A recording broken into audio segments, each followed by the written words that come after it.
Okay. Thanks for joining us today. I'm here, Tricia Cook, and here's Linda Coyle.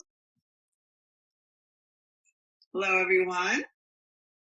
This is our first try at this, and God is good. He's going to carry us, isn't he? He sure is. We're going to let people know about health and wellness and our journeys through finding out who we are and to believe that we actually are good and that different is good. I know you've had a journey, Linda. Can you tell us some about what you've learned through wisdom? Absolutely. In fact, early this morning, I was looking back at my testimony that I had typed up, and it's always a blessing to look back to see where I was and where I am now. And it's not at all because of me. It's all because of God. And it was beautiful to see how, before I even knew him, how he was actually working in my life. Um, I did wonder for a long time why it took so long for him to scoop me up. But now I can clearly see that my journey was just to help others. My struggles and the trauma I experienced as a young person in school was supposed to happen so that I can understand and help kids today. Yeah, you are a special ed teacher, and some of your students are dyslexic and come from parents of a line of other neurodifferences, possibly dyslexia also. So Yeah, there we go. Your choice of choosing this job had you lead you to healing, didn't it? Didn't it heal oh, you along the way? absolutely. So when I think back to um, before I was even married, and I had a nephew who was diagnosed with Tourette syndrome. And I felt this desire to show up at his teacher conference. Although I had this trauma of being a student in school, I was willing to step back into school and have a conversation with the teacher where really my heart was racing and I felt like, who do I think I am? Showing up and having a conference with the teacher. So I felt inferior that I wasn't smart enough to even talk to a teacher about my nephew. But it was at that point where the desire to become an educator was born, where I thought, wow, this woman is helping my nephew. I wonder if I could do this. And so How old were you then when you started realizing you well, need to be in education? this is my 20th year teaching. So, yeah, like 20 years ago. Were you a Um, believer then? no. Uh-huh. So that's where I realized, no, I didn't have God. But what I did have was grit and tenacity. And boy, did I work hard. I worked so hard and had to face so much adversity and just constantly questioning, am I good enough? Am I smart enough? Who do I think I am? You know, going through that whole feeling of, okay, well, I got through school and I graduated with a 3.5, but I still question my worth. And am I going to be found out? Are the teachers going to see that I am an absolute fraud? I'm not ready to help these kids. I can't do this. So I'm you had the overwhelmed. imposter syndrome, which was the Yes, untruth. yes, So so you hadn't healed yet when you first started teaching. I know in this episodes we're going to be going through how your healing process went as well as myself, but so you felt like you were an imposter and you were going to be found out because of the lack of self-worth and confidence, and self-esteem was so low due to your neurodifference, but you were still having this calling. So yes. And underlying, so then comes marriage, then comes um, having my firstborn son, and um, somehow well, my husband has a lot to do with me stepping out and going back to school. So when I went back to school, it was because he saw in me the ability to get back into school, and he believed in me even when I didn't believe in myself. So I graduated, and I got my first teaching job, and actually he's the one who threw the paper in my face and said, go and apply for this job. And I was like, no, I just was scared, like, oh, I'm not ready for this. And so anyway, I ended up getting hired, the first job that I applied to, because it was the supervisor of special ed that actually was the principal at the school. So that was an amazing blessing. And that's where I was introduced to the Wilson program. I went through training, and I was at a park with my young little guy, my son, and that's when I started to see, wow, he probably has a learning difference. I didn't even know what it was, but I knew that I needed to search for help for my son. So through my son and my studies of trying to find out what was going on with him, I was diagnosing myself along the way. I started to see myself in my son. So my son's diagnosis of dyslexia ended up being an absolute blessing and gift to me. I will never forget the day when I read that part of dyslexia is word retrieval. And I remember always raising my hand and being proud to read. It wasn't me unlocking the language and being able to decode words. It was the word retrieval. So that's where I always felt like I was stopped in my tracks, and I felt stupid because I would be deep in conversation, and all of a sudden this word retrieval would happen to me, and I couldn't think of the beginning sound of the word, but I immediately went to, I'm stupid. And so I would get overly like wrought with fear, and everything. It was traumatic, and I would just stop, and my face would get red, and I would just like make them uncomfortable. I was uncomfortable, and I just wanted to run, and I would run. I'd run and go somewhere else, apply for some other job, because I didn't want to face the reality of the fact that people were going to find me out. So you didn't believe in yourself. You weren't believing in God at this time. And so everything was triggering you from these traumatic experiences of growing up, thinking different, being neurodivergent. So tell us the story of when he was a little bit older and he was looking inside of a special ed class, and he said something about, this is where say it for our audience. So here's the other blessing. The school down the street had an afternoon learning program, Orton Gillingham, and my son went through a 2-year program there. And so I simultaneously was diagnosed with dyslexia because of my son's diagnosis. And upon graduation, he forgot his book at school, and he was giving me a little tour of the school, and I will never forget this.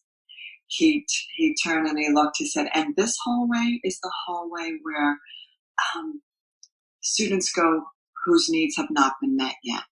And I said, Nolan, have your needs been met? And he said, absolutely. And so I thought it was that point where I realized, oh my, I have to go back to school.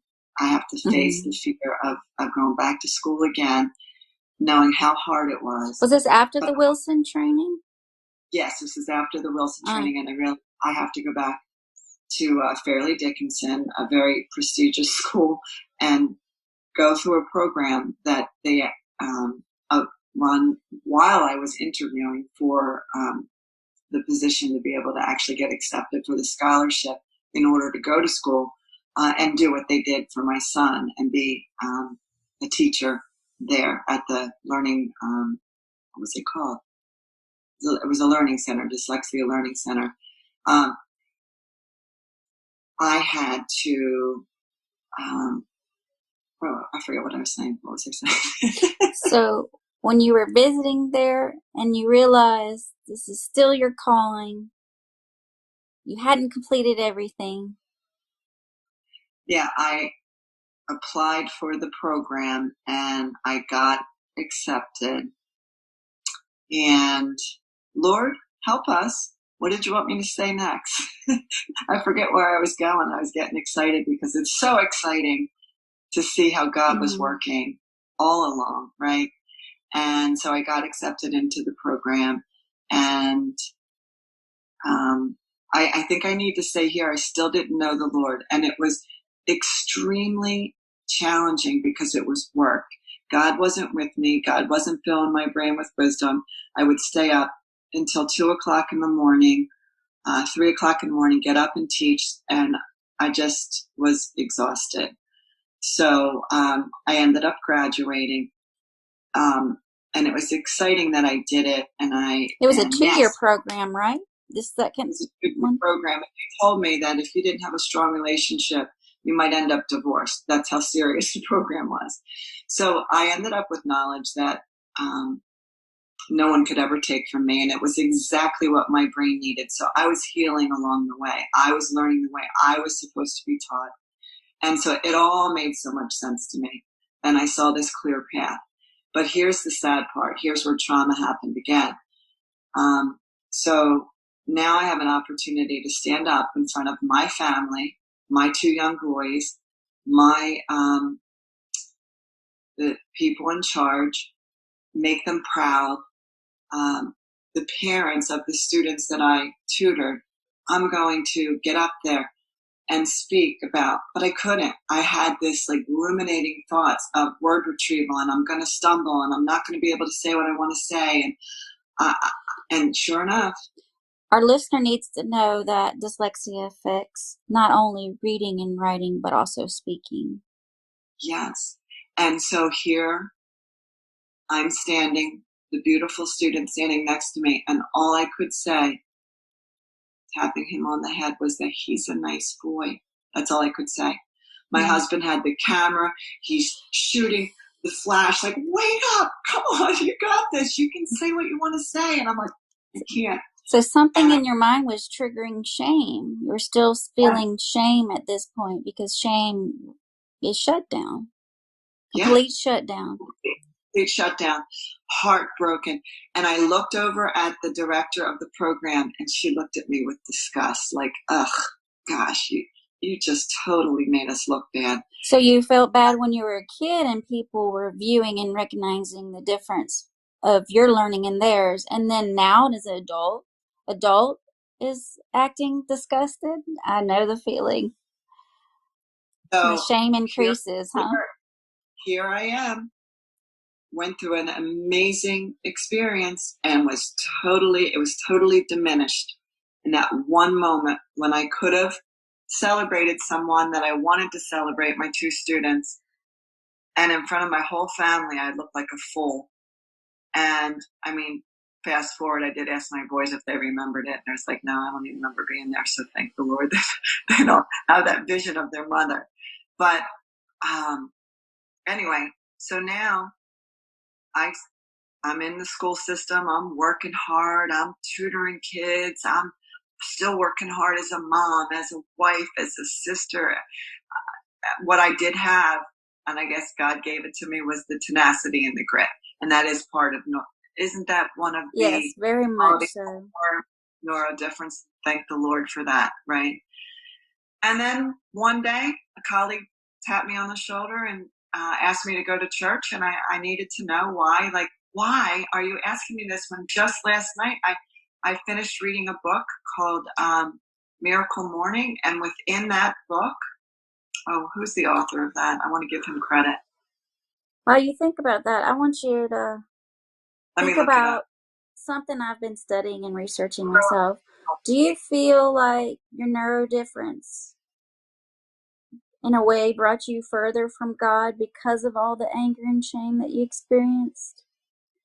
Say that one more time. Do you feel like when you were in the midst of all the anger and shame due to your neurodifference, do you feel like it had bring you further to God, and then it was a point of awakening, of I don't want this in my life anymore? Or was it just, is there ever a point like that? No, I think God was just working all along, healing so many parts of me.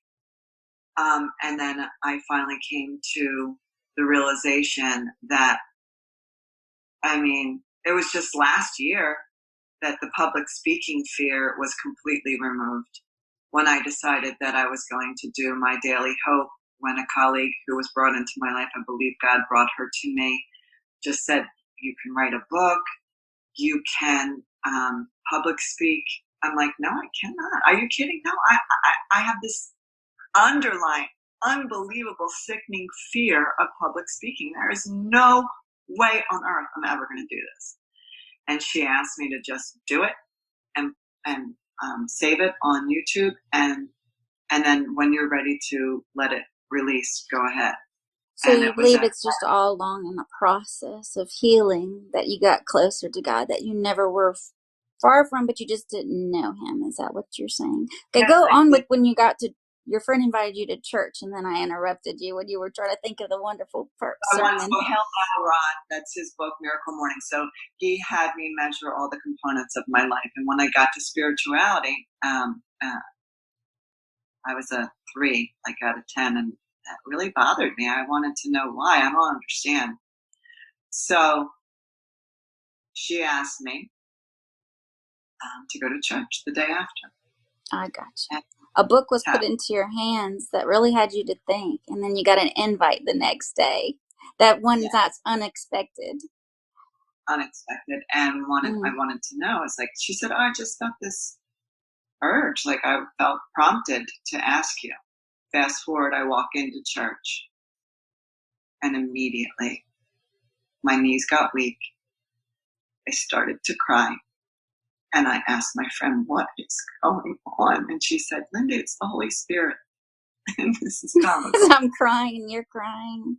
We're looking at each other on Zoom, by the way, while we're recording this. Yeah. I said, who's the Holy Spirit? She said, Linda, I said, I didn't pay attention in CCD. I had ADD, and I didn't know who he was or what it was. And so she was trying to explain to me, God is 3 in 1. And I'm like, I am so far behind.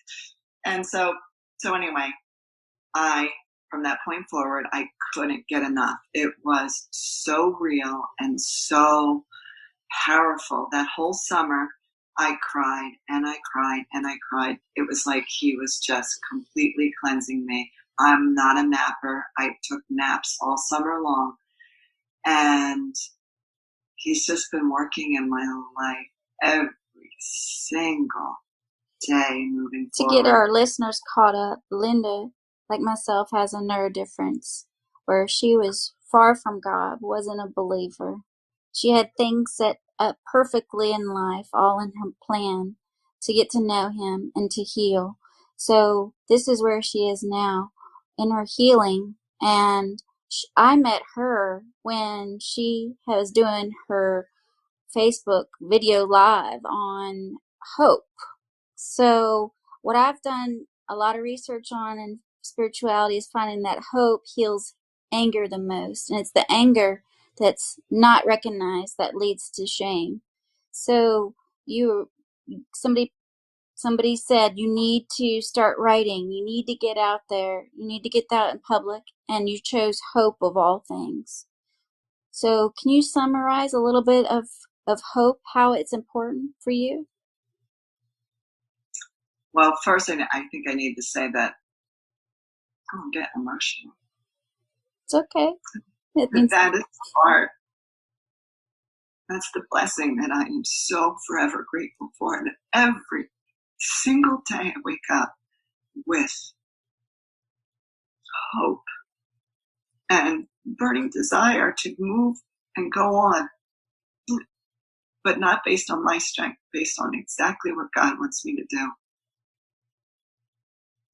The blessings that I have. I always say to God, listen, if this is the last one, I'm good. And He just keeps blessing. He keeps giving us direction, what he wants us to do. And his way is the best way. Not in my strength. And he just constantly amazes me that, and even just recently I was reading in a special ed group that these teachers are overwhelmed. And I'm like, Lord, why am I not overwhelmed? And I know it's because he's with me every second of every day in my classroom. I'm not teaching, he's teaching. And he gives me the strength and the wisdom and the ability and the calmness and the patience and everything that it takes to be an educator today, especially post-pandemic. So some of the new listeners, tell us in your classroom, how many kids, what are the varying types of diagnoses that you're working with? I would say my class of 12, I have autistic children. I have 4 autistic children. And I also have kids that present dyslexia. But the moral of the story is, it doesn't matter what diagnosis they have. If you come to them with love and acceptance and celebration of them as human beings, right? They are perfectly imperfect, that we all learn differently, that we all learn not on the same day and in the same way, and they understand that you love them no matter what, and that you are there to support them and to celebrate them. And each day is a new day. Each and every day is an opportunity for us to learn and grow. And are we going to have setbacks? Absolutely. But we just need to get back up and get back on and move forward. And yeah. So being neurodifferent yourself, teaching students that are neurodifferent, does that put you at an advantage? And then after answering that, just tell us about, again, how God is working in you to get to these kids in the way that they need. Say that again. Well, I'm sorry. What was your question? So sorry. So tell me about, do you think of any advantages of being neurodifferent, teaching others with neurodifferences? Well, I think it is an absolute gift that God has given me. I feel like if I wasn't neurodifferent myself, that I might not be as understanding of my students. I see myself in them. And one of the things that, my teachers didn't see, I was undiagnosed dyslexic. So I was a woodwork kid. I just sat in class and she's a good girl. She's nice. She's sweet. And they just pushed me along, right?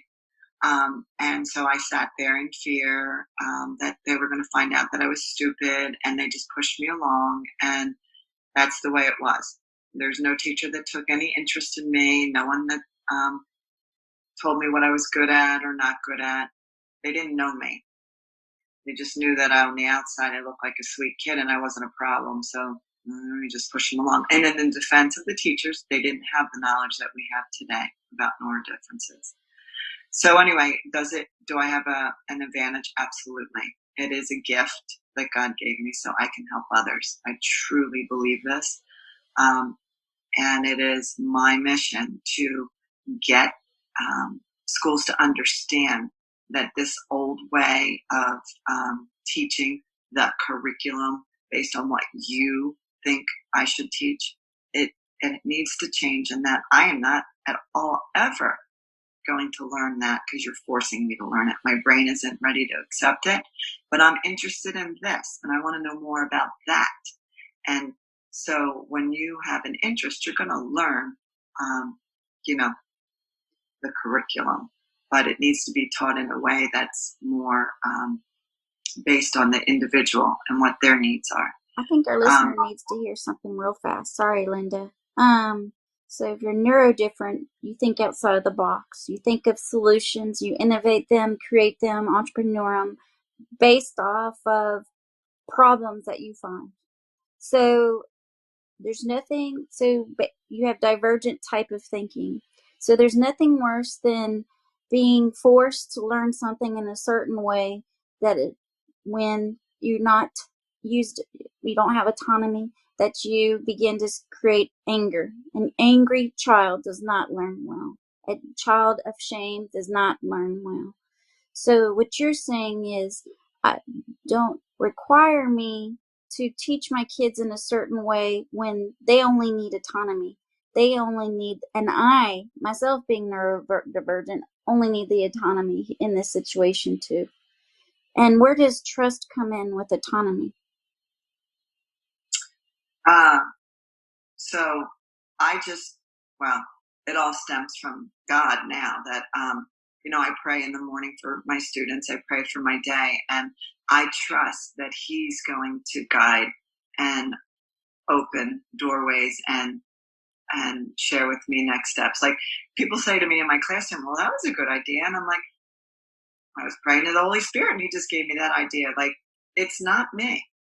And yeah, I mean, I can take some credit, I guess, but I'd rather just give it to God, like give Him all the glory, because with Him, I can do all things. I truly, from the bottom of my heart, believe this. I do need to say, Trish, I just want to mention that we met, right? Should I tell that real fast, how amazing that was? Okay. During the pandemic, I'm praying to God about, like, okay, you're downloading a lot, right? You're giving me ideas and you're giving me excitement about my future, and like, wow, I'm excited. But how? I'm in the middle of a pandemic teaching kids online and trying to figure out all the platforms, and I'm neurodifferent, and this is not easy. Like, what? And so, on the side, my gift of dyslexia gave me the desire to tutor kids out of my home. And then I realized through the pandemic, like, you know what? All right. So you want me to develop a platform to teach neurodifferent children, specifically dyslexia. How am I going to do that? And boop, in comes like this Trish Cook. Like, okay. I look in a little further and I'm like, oh, God told me I was supposed to be writing a book. She wrote a book. I'm going to ask her about the book. And then I look a little, oh, she's dyslexic.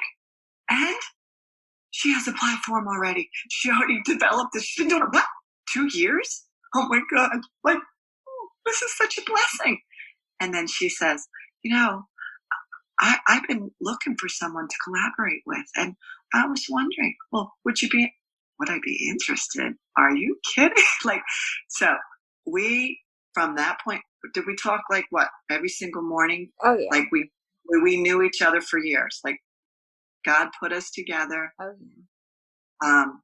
And it's like we're best bud sisters in Christ, just crazy connection. And I pray for your students.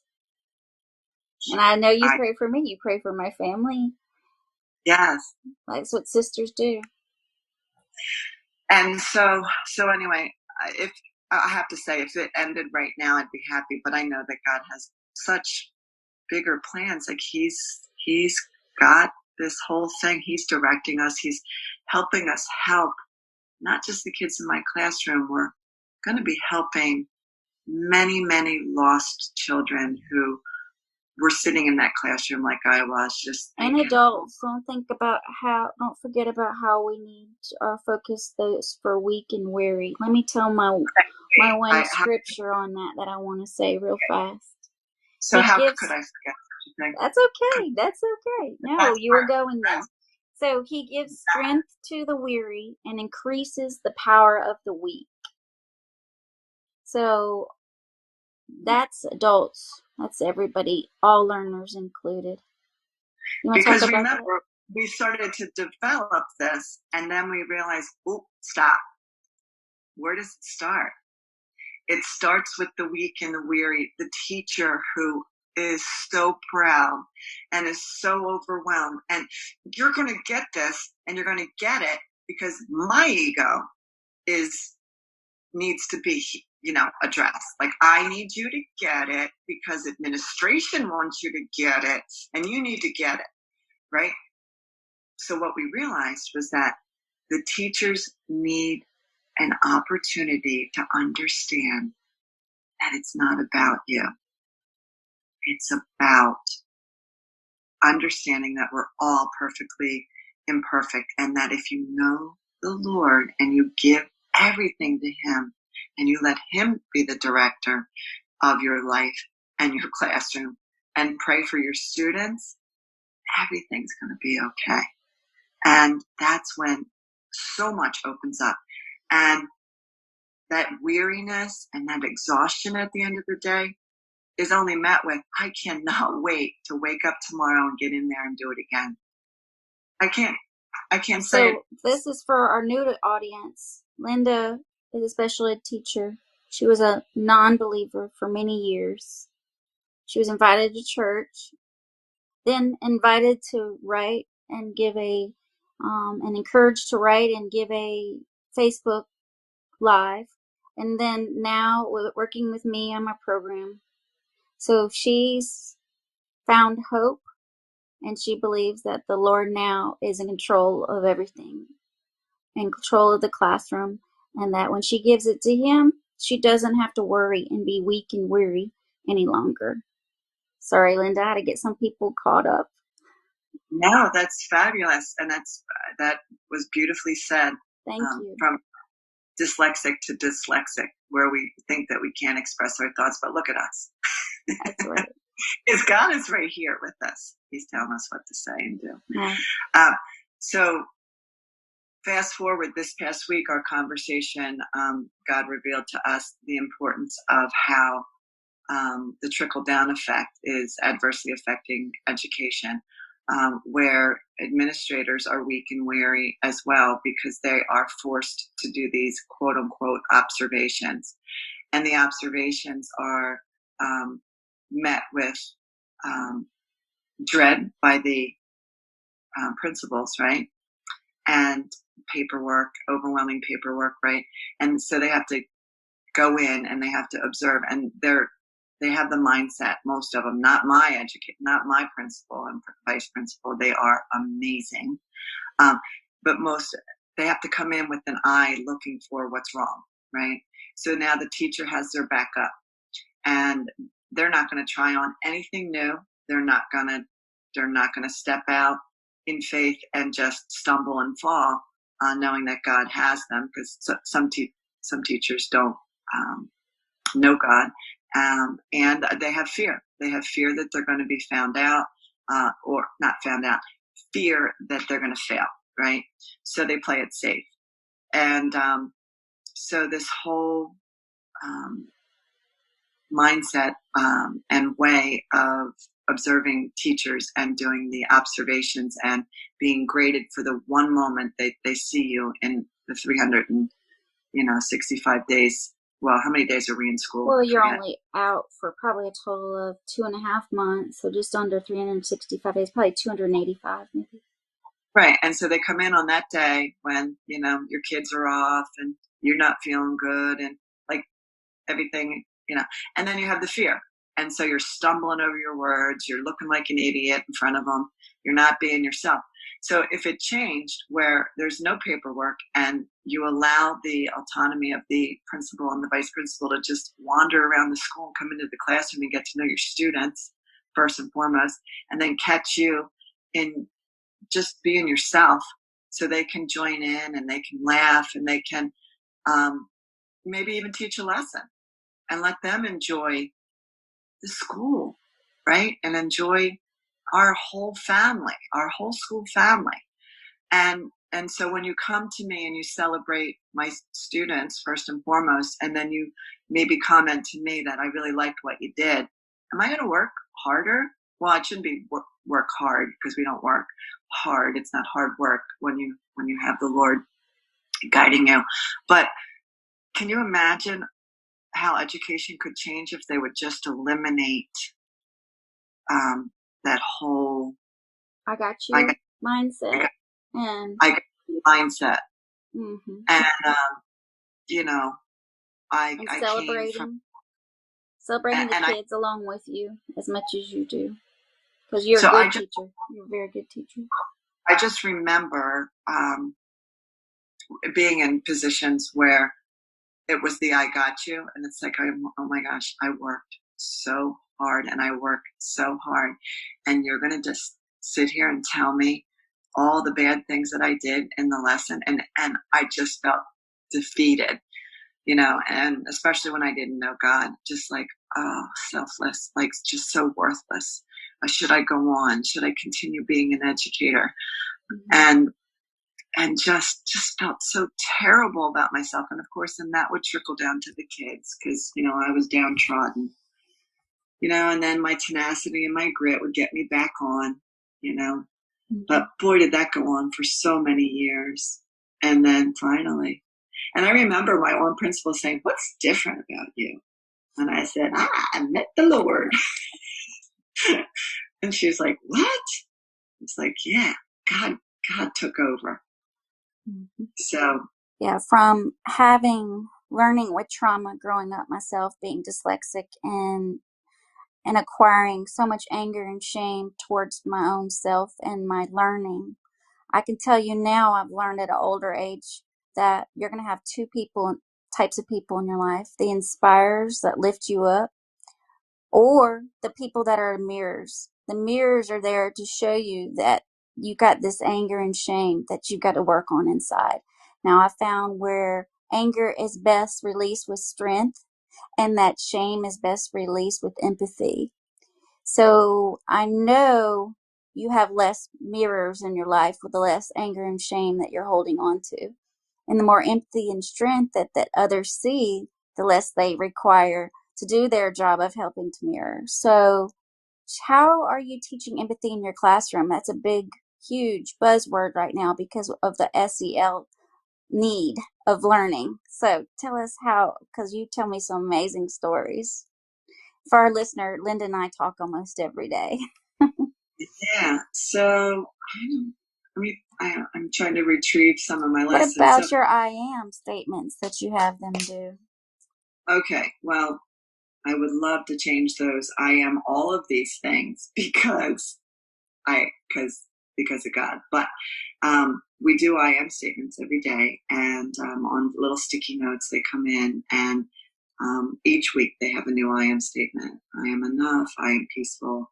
I am calm. I am good enough. I am calm in my mind and body. And all of these I am statements help them feel somewhat empowered. But gosh, if we could have God back in the schools, that would be amazing because we could say, I am all of this because of God, right? But anyway, so that's one of the routines that we do on a daily basis. I also made a commitment that my students, including myself and my amazing support staff. Well, I don't even like to say they're support staff. They're just other teachers in the classroom because they are involved with my students every single day and love them like I love them. And we need mindful breaks, right? And so just when I feel it and I see it and I start to notice the tone of the class and how things are going, I just stop mid-sentence and I grab this huge ball and I throw it and turn on music and dance and we move and um, I they the, it's just amazing how when you eliminate the agenda and your need to begin and finish tasks and your need to get it done because administration wants to get you to get it done and you ignore your needs and their needs, nothing's happening. Nothing's going on. They're yawning. They're exhausted. They're, But when you address their needs and get their bodies moving and get their blood flowing and get them laughing, everything, they're just open and they feel free and they feel supported and they feel loved. Didn't Right? you start the year off with a lot of team building before you started out with the academics for majority of them? Oh, absolutely. Absolutely. That was one of the main, I have to just say this amazing blessing. So before the school year started, someone had posted a baggage lesson, and I thought it was amazing. And so I'm definitely going to incorporate this. And I had a kind of a rough day with one of my students who presents oppositional defiancy, and it was a day and a half. And I just was like, wow, Lord, I just need that lesson. I can't find that lesson. Didn't my nephew, right before I closed my eyes, send me a message saying, "Yeah, Linda, I thought of you." This, and it was the exact lesson. It was the post that I was looking for and asking for. Like, doesn't anyone It's called the baggage lesson? Yeah. And, well, I don't know the specific name, but anyway, it provided an opportunity for kids to understand that we all have baggage. We all have fear. We all have anxiety. We all have cares and concerns. And if we recognize it and understand that everyone has it, right? Let's write it down. What right now is just overwhelming you, and you're afraid, or you're concerned, or you're worried? What is it? Take a moment and think about it. And they were allowed to draw it also, right? Draw it, right? Absolutely. Draw it, write it. So then next you crumble it up and you throw it, and everybody runs and grabs one of those crumbled up pieces of paper. We took turns reading, and we have an opportunity to say, "That was me, I want to talk more," or "That was me, I don't want anyone to know it was me."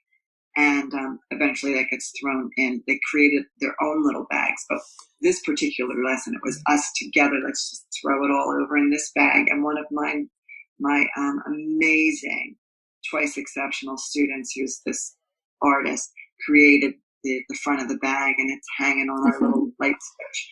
And so all of our baggage went in there.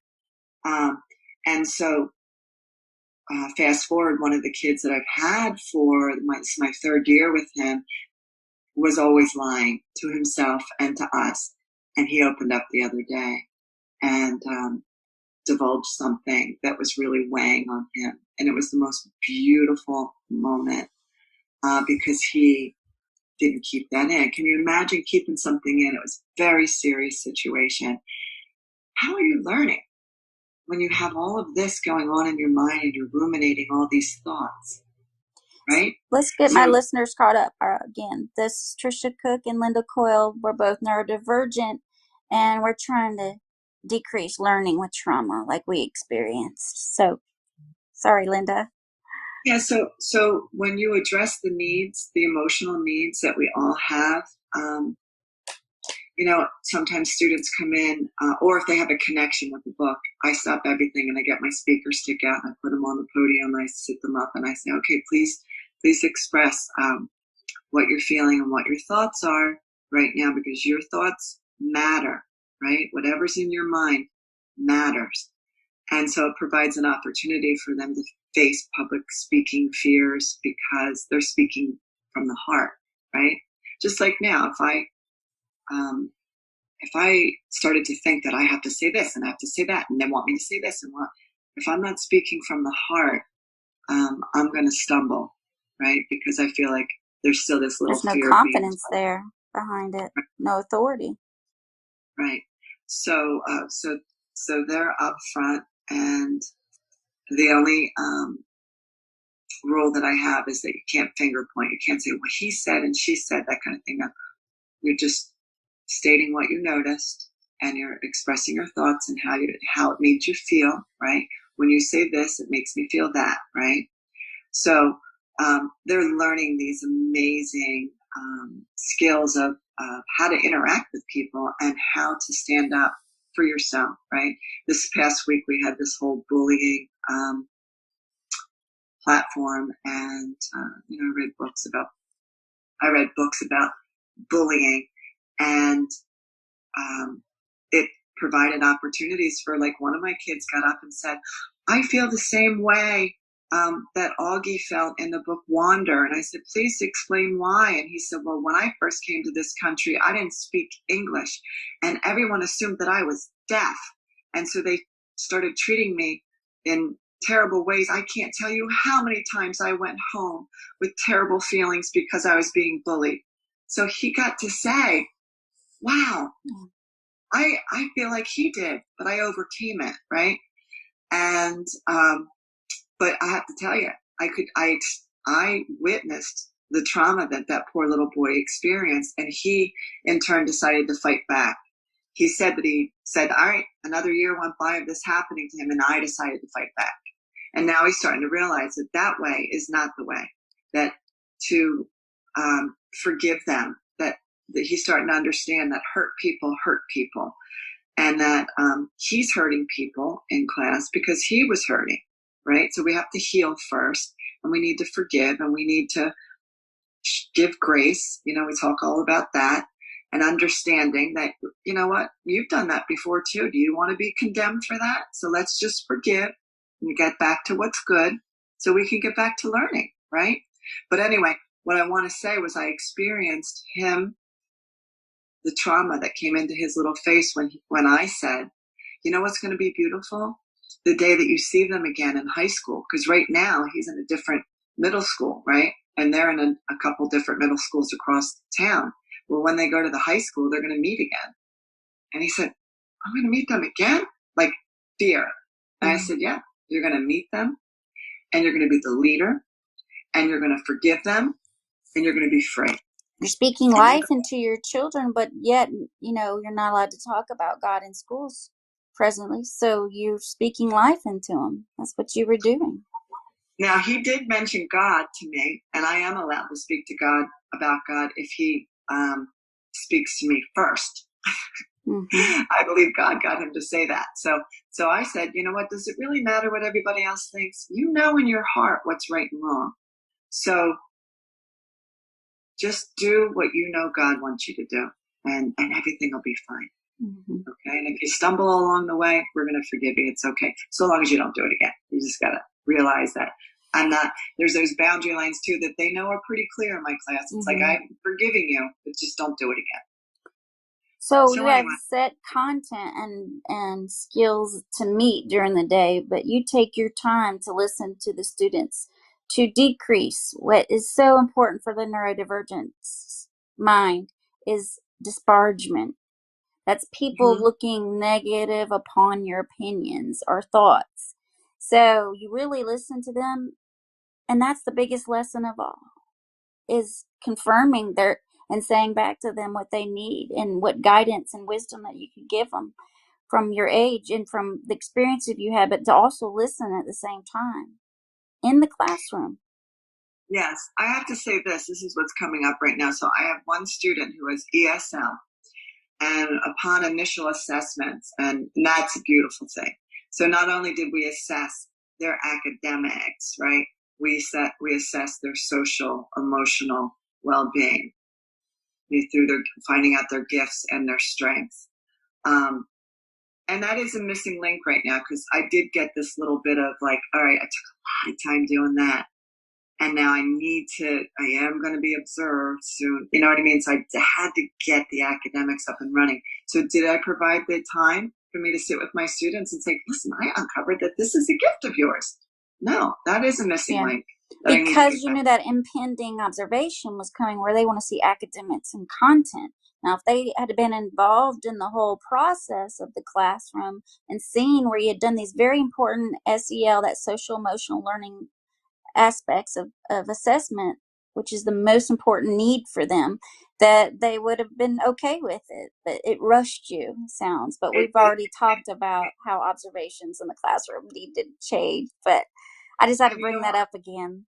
I might even share this with, unfortunately, my beautiful principal is, she's retiring, but then the beautiful vice principal hopefully will step into her shoes. And so she'll understand exactly where I'm coming from with all of this. But I'm getting back to my one ESL student who didn't know the names of some letters and didn't know all the sounds. So that foundation in 8th grade, moving to high school, is very concerning. But because his emotional needs are being met, I'm seeing a boy that goes like this. constantly with his shoulders, like, I don't Happy? know. Oh, I don't know because they Yeah, can't see the listeners can't see what you're oh, doing. yeah. He's like, his shoulders would go up, and he'd always like, he goes to like, I don't know. He just feels like I don't know anything. I don't know. To now feeling like I have some tools that I can pull out of my back pocket, and she's teaching me how to decode and unlock words that I don't know. Right. So am I as far as I want to be with him right now at this stage of the game in the school year, and I only have a smidgen left of months to close this gap, and he's going to go off into the high school and he's not going to get this. But what he does have is this newfound belief in himself. He's starting to uncover that, yeah, I can learn. I just needed to learn in a different way. So he's going to have that as a foundation to hopefully just take off from. And I believe that God has them. So I'm just hoping that, and I know, I shouldn't even hope, I know that I'm going to rock and roll. The holidays are coming and we have all these gaps in our days off and all this, but I know come the new year, the foundation is laid, team building already happened. I'll probably have opportunity to talk to them about their gifts and strengths through our social studies lessons. And our routine is up and running, and all of the expectations. And listen, the neurodivergence and all of that needed to be slow and steady. So they have the confidence so they can work independently when I'm not looking. So that learning is continually going on. It's not just busy work that they're doing. It's all intentional learning. All these foundations have been laid slow and steady based on what I'm noticing. No, they didn't get it. And I need you to understand the importance of these steps. So if you're not doing these steps, then you're not learning. So let's try again. And I have the patience. Like, that didn't work. I always say, I must have done something wrong. Let's try again. So I try to take responsibility for their learning and let them know it's not you. That puts you as a level of respect and trust in their mind, not the teacher as the all-knowing. See, what our listeners might not know is you're neurodivergent. You work with people that are neurodivergent, so you understand that better than anybody. That we had teachers that wanted us to learn everything about every subject, regardless of our interests, where you and we take our one interest and we take that interest and we take it further, faster, better than almost most people do. But well-rounded wise, we're not going to be good at everything because that's just how we work. And so you're building, I know, on their strengths and their gifts and their talents. And they also get to see me as a real person. Like, I get teary-eyed.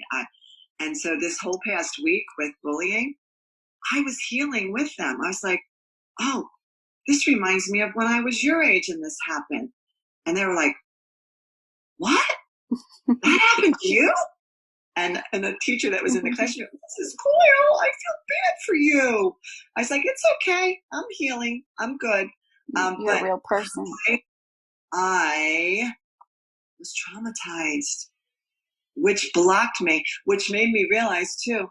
I always say, when my family talks about memories of when we were kids, I'm like, where was I when that was going on? Well, you were right there. But because I had such trauma based on my neurodifference and shame, I only remember shameful moments in my life. Our mind seems to do that, right? And it makes me sad a little bit, but not really. I do believe that when I'm in heaven, God's going to like play my movie back and go, look at you when you were a little girl. Like, I'll be able to experience that again. Because there's so much that I don't remember. Even we had dinner the other night with friends, and they're talking about so much like background, not like they're just knowledgeable about stuff. And I'm not, because I was so busy being shameful in school. I didn't learn a lot of People need to know this, that shame affects your long-term memory, where anger can affect more of your short-term memory. So if you have anger, there's no way you're going to have a long-term memory for it. So experiencing trauma does affect your memory. Yeah. And so there's so much that I was taught in school, but I don't remember. And so they were having this conversation, and I found myself praying to God, like, I'm just so happy that I can enjoy their company and that I'm stupid, that I don't know, right? And it does make me kind of sad that I can't speak intelligently about certain subjects because I don't know. I don't know about everything. And I call my husband Tidbits because he knows a little bit about everything. Yeah. But isn't neurodivergent on our purpose to make this problem solution that's for whatever the interest is and take it further, faster, better? Do you believe that? I do. Here you are today, working on a subject that's passionate to your heart, near and dear, and you hope to take it further, faster, better with the program that we're developing. So, yeah. It's all right that you don't know everything about everything. We're not meant to know everything about everything. Our reasoning is using to look at is to use evaluation, to make observations, and that is our logic. And that's how we think divergently from everybody else, our divergent reasoning. It's not meant to be like everybody. Mm-hmm. Yeah, I do often, I put that aside, that whole fear of not knowing about subjects, and just accept that that is the case. But I'm so grateful again for the hope and the passion that God has put in my heart to just wake up every single day and like, what do you want me to do? Because I'm ready. Right? Yeah. Oh, and I was reading some testimonies today. I just kind of Googled testimonies, and people with like the health concerns that they have, right? And I realized, wow, you know what? I don't have migraine headaches anymore that I used to get when I was working on my own and trying hard, because I'd get so key and I would lose my vision sometimes. She's speaking about before she knew God, yeah. Yeah. And I used to have like anxiety, and I didn't realize what it was. It was like anxiety, overwhelmed feelings that got so bad that it would turn into a migraine, and beginning migraine, you'd lose vision. So that would happen to me often, where I'd have to go into a dark room and just like deal with this migraine onset. Even my physicalness, I've been very physical in my life and active. And I've fallen on skis, and I've fallen on the jet ski, and I've wrecked my body. And just simple healing of, like, I have herniation above and below, C6 and 7. I've had that fused before I knew God. I probably would have asked for healing and not gone for the surgery. But anyway, he's healed that. I have little setbacks here and there that, I go to a chiropractor and get adjustment, but I don't have daily pain that would impede my ability to. So intermittent, probably through being sick, tired, hungry, or stressed, but not all the time chronic. Yes. Pain and suffering. Suffering in your mind also. Are you ruminating if thoughts have gone down, of negative thoughts since knowing God? Thank you for saying that. None. I felt terrible because a friend was saying how through the pandemic they were ruminating and worried and concerned and about their child, and they're far away, and what if? And I didn't have one concern. My sons are out west. I didn't have one concern. Why? Because I know that God has them. That it's not in my strength. I could never make everything okay. It's not in my strength. So when he's got you, there's no reason to look at the past all the time and the negative thoughts of how you were treated from other people, how you were treated from your siblings, how you were treated by your teachers. Nor do you have to constantly in the future thinking, how can I create? How can I innovate? You leave time for that during the day, because He's inside of your heart. You know that you're loved, and you're loved. You feel worthy. You feel enough. You feel like you're everything that you were missing before you knew him. That was just such an eye-opener. Like, wow, I can't believe that you spent so much time worried and concerned. If you just knew the Lord, he would have taken all of that. You would just, if you did have a little bit of worry, you lay it at the foot of the cross and know that he's going to take it from you. And he's got it. You don't have to worry about it. Just move on to what's good. And you've said over and over, you're like, I believe my students are covered in by this, that they're going to be okay. It's that belief. They might not hear you get to say it in the classroom, but they can feel it. They know it from you.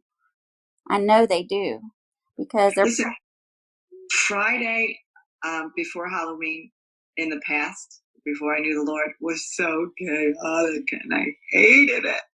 I just kept smiling the whole day, like, oh, this is so beautiful. We didn't have to get the costumes on because they're older, so I was grateful for that because that was always chaotic. Our listeners need to know that she's in a special ed class.